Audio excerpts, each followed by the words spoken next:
क्या आपने कभी सोचा है कि कुछ आदतें तो अपने आप बन जाती हैं, जैसे सुबह उठ के फोन चलाना। बात तो सही है। और कुछ आदतें लाख कोशिशों के बाद भी नहीं बनती, जैसे सुबह जल्दी उठना, उठ के एक्सरसाइज करना, पढ़ाई करना।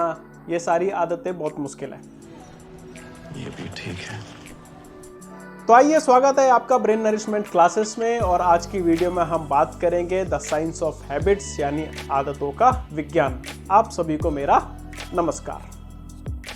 तो आज की वीडियो में हम समझेंगे आदतें कैसे बनती हैं और कैसे टूटती हैं। मैं आपको ये बहुत ही क्लियर कर दूं, बहुत ही साफ करना चाहूंगा। अबे जल्दी बोल, कल सुबह पनवेल निकलना है। कि ये कोई ऐसी वीडियो नहीं है जिसमें हम ये बताएं कि ये 21 डेज का फॉर्मूला है। अगर आप 21 डेज तक किसी भी चीज को फॉलो करें तो वो आपकी आदतें बन सकती हैं और आदत में से छूट सकता है, क्योंकि ये सिर्फ और सिर्फ एक भ्रम मात्र है, एक बकवास है। मैं खुद उस थ्योरी को फॉलो नहीं करता, मैं खुद नहीं मानता। क्यों नहीं मानता? इसीलिए नहीं मानता क्योंकि अगर आप 21 डेज बाद अगर डिस्ट्रैक्ट हो गए तो आप दोबारा से पुरानी हैबिट पे आ जाओगे, या फिर आप कोई फालतू की एक नई हैबिट पकड़ लोगे। तो ये 21 डेज वाला फॉर्मूला काम नहीं करता। फॉर्मूला क्या काम करता है वो मैं आपको आगे बताऊंगा और ये समझाऊंगा कि कैसे उस फॉर्मूले को समझा जाए, कैसे उस फॉर्मूले को बनाया जाए। तो यहां पे सिर्फ दिन गिनने की जरूरत नहीं है, यहां पे जरूरत है सोच को बदलने की और सिस्टम को समझने की। समझ में आ रहा है? तो आइए समझते हैं सिस्टम को। अच्छा, सिस्टम को बाद में समझेंगे, पहले समझते हैं कि आदत क्या होती है। आदत वो चीज होती है जो किसी भी चीज को लगातार करने से, बार बार करने से हमारे दिमाग की मेमोरी में फिक्स हो जाती है। जैसे जैसे बाथरूम में घुसते ही सबसे पहले कुंडी लगाना, गाड़ी चलाते वक्त अपने आप गियर बदलना। बहुत स्ट्रांग हैबिट है और इतनी स्ट्रांग हैबिट बनने के पीछे एक रीजन भी बहुत स्ट्रांग होता है। तो ये बात तो समझ में आ गई कि अगर स्ट्रांग हैबिट चाहिए तो उसके लिए रीजन बहुत स्ट्रांग होना चाहिए। और आगे समझते हैं कि अगर हमारे पास रीजन स्ट्रांग है तो उसके बाद हम क्या करें। रीजन स्ट्रांग है तो उसके बाद आपका विल पावर भी स्ट्रांग होना चाहिए। जैसे मैं एक एग्जांपल देता हूं। एग्जांपल ये है कि smoking is injurious to health, सबको पता है और बहुत क्लियर मैसेज है। लेकिन क्या लोग उस स्ट्रांग रीजन को समझ पा रहे हैं? नहीं समझ पा रहे हैं ना। जब तक वो चीज उनको समझ में आएगी नहीं तो वो सिर्फ और सिर्फ एक स्ट्रांग रीजन रह जाएगा। वो स्ट्रांग रीजन बिल्कुल भी हेल्पफुल नहीं होगा आपकी स्ट्रांग हैबिट्स को क्रिएट करने में। जिसने वो रीजन समझ लिया, जिसको वो समझ में आ गया क्या smoking is injurious to health, उसने तो स्मोकिंग छोड़ दी। लेकिन जिसको नहीं समझ में आया वो अभी भी बैठ के अपना ही गणित लगा रहा है। अरे यार बाद में कर लेंगे, अरे यार इतनी जल्दी कुछ नहीं होता, अरे यार बाकी जब होगा तब देखा जाएगा। मुझसे भी बड़े बड़े उम्र के लोग हैं, वो अभी तक स्मोकिंग कर रहे हैं, उनको कुछ नहीं हुआ। भाई यही सोच डुबा देती है। ये एक भ्रम जाल है जो दिमाग खुद बुनता है ताकि उसको तकलीफ ना हो। क्योंकि अगर आपके पॉजिटिव चेंज से सबसे ज्यादा तकलीफ किसी को है ना, तो वो है पहला आपका पड़ोसी और दूसरा आपका दिमाग। गजब बेइज्जती है।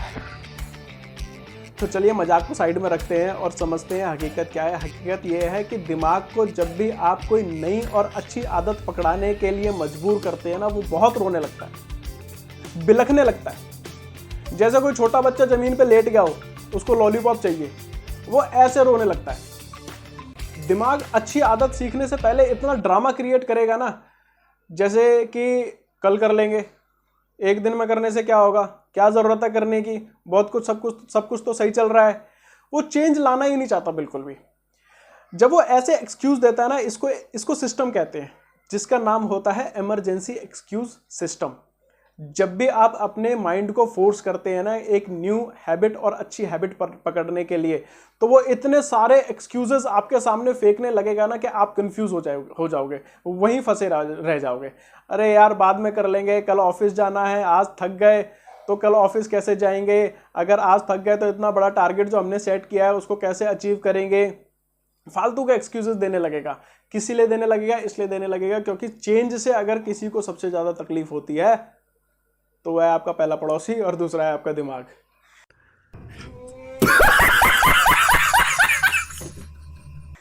तो हम यहाँ पे दिमाग की बात करेंगे, पड़ोसी की बात नहीं करेंगे। तो इसीलिए वो फालतू के एक्सक्यूजेस देना चालू कर देगा, और जो एक्सक्यूजेस अगर हमने पकड़ लिए तो हम दिमाग के साथ वही बैठे रह जाएंगे, ग्रोथ बिल्कुल भी नहीं कर पाएंगे। इसीलिए हमें दिमाग को समझाना पड़ेगा, हमें माइंड को यह कमांड देनी पड़ेगी कि नहीं चुप बैठ, ये करना है तो करना है, अगर रो के करेगा तो तेरी मर्जी है, हंस के करेगा तो तेरी मर्जी है, ठीक है ना। ऐसी कमांड हमें अपने दिमाग को देनी पड़ेगी, मतलब उसको हमें समझाना पड़ेगा कि करना है मतलब करना है, ठीक है। कोई एक्सक्यूज नहीं चलेगा, कोई भी एक्सक्यूज नहीं चलेगा। तो ऐसी कमांड देने के लिए कि भाई करना ही है, इसके लिए चाहिए एक विल पावर, जो बिल्कुल एकदम चट्टान जैसी विल पावर स्ट्रांग होनी चाहिए बिल्कुल।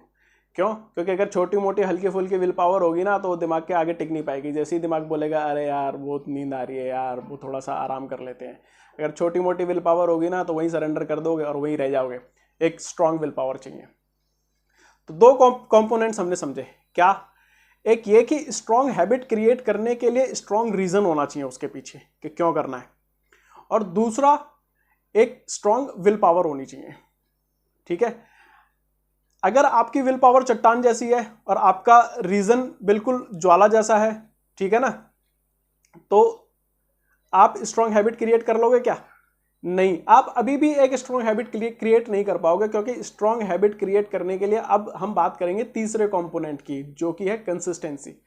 चट्टान जैसी विल पावर है, एक ज्वाला जैसा रीजन है, लेकिन कंसिस्टेंसी नहीं है ना, तो सारी की सारी ज्वाला ठंडी रह जाएगी, कुछ नहीं कर पाओगे, कोई स्ट्रांग हैबिट नहीं बनेगी।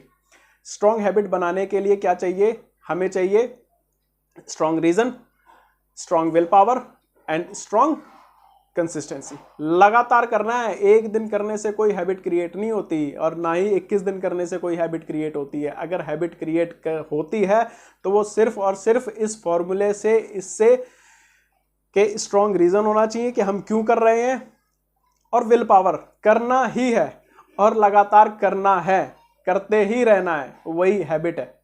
बस उसी को हम हैबिट बोलते हैं, वही है एक स्ट्रांग हैबिट। अच्छा, आप सब ज्ञानी हो, आप सबको पता है कि स्ट्रांग हैबिट सक्सेस के लिए कितना जरूरी है, लेकिन मैं फिर भी थोड़ी सी रोशनी डालना चाहूंगा कि क्या पता शायद किसी का ज्ञान थोड़ा सा अंधेरे में रह गया हो। अच्छा, हमको सिखा रिया है। तो मेरी रोशनी क्या कहती है? मेरी रोशनी ये कहती है कि स्ट्रांग हैबिट सक्सेस के लिए क्यों जरूरी है। तो भाई इसको ऐसे समझते हैं, हम क्या हैं? हम गाड़ी हैं, और हैबिट्स क्या हैं?